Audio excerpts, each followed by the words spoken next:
எங்க வீட்ல பார்த்தீங்கன்னா, யாருமே கத்திரிக்காவே சாப்பிட மாட்டாங்க. நான் மோஸ்ட்லி என்ன பண்ணுவேன்னா, கத்திரிக்காவ அவிச்சு, அத வந்து கரைச்சிட்டு குழம்பு மாதிரி செய்வேன். அப்போ வந்து எனக்கு அதோட ஒரிஜினல் டேஸ்ட்டே தெரியாது. அதனால சாப்பிட்டுருவேன்.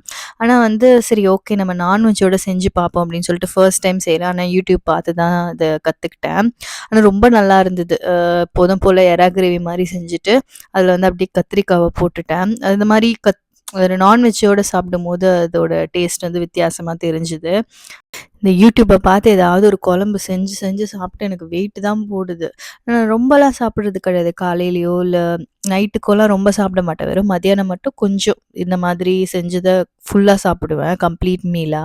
ஆனா என்னமோ ரீசென்ட் பாப்பா பொறந்ததுனால என்னமோ தெரியல எனக்கு வெயிட் அதிகமா போடுது.